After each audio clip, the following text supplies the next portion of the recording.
कंडा तुटला सुटली आणि दुसऱ्याच्या शेतात गेली आणि पळपळत कोणतर आलं ना आपल्या पप्पाला सांगितलं की तुमची गाय सुटल्या आणि शेजारच्या शेतात गेल्या. त्यावेळेला पप्पा तिथं बघायला गेल्यानंतर तिच्या गळ्यातला कंडा तुटलेला असतो, बरोबर. मग पप्पा आता कसल्या तरी दोरीने तिला आधी गुंतवून टाकणार का सांगोल्याला जाणार? कंडा नाही, मोठ्यानं सांगा. अगोदर गुंतवून टाकणार का कंडा घेऊन येणार?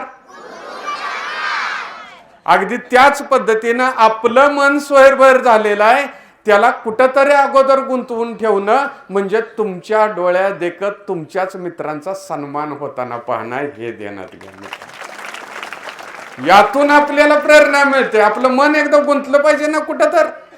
हेच जर नसेल तर तुम्हाला दिशा कशी मिळणार? हेच जर नसेल तर तुम्हाला मार्गदर्शन कशातनं मिळणार? आणि मग तुम्ही आला दिवस सारखा हे असं करत फिरणार. आणि म्हणून आपल्याला एक सामान्य माणूस म्हणून जगायचं आहे का?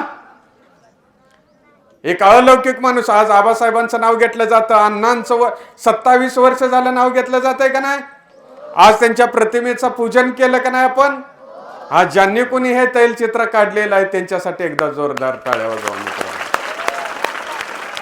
एवढं इतकं सुंदर चित्र काढणारे चित्रकार जर याच संस्थेत आहेत ना, ते खूप कौतुकाची गोष्ट आहे की बाबा हितच विकत आणण्यापेक्षा इतकं दर्जाचं म्हणजे विकत सुद्धा आणताना असं मिळणार नाही इतकं छान तैलचित्र आहे.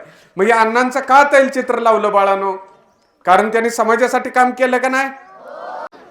कर्तृत्व केलं पाहिजे का नाही?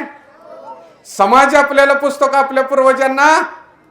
आपल्या वडिलांचं, आपल्या आजोबांचं आणि आपल्या फक्त महाळाचे कार्यक्रम न होता पुण्यतिथी आणि जयंत्या झाल्या पाहिजेत. यासाठी अलौकिक काम करायचं.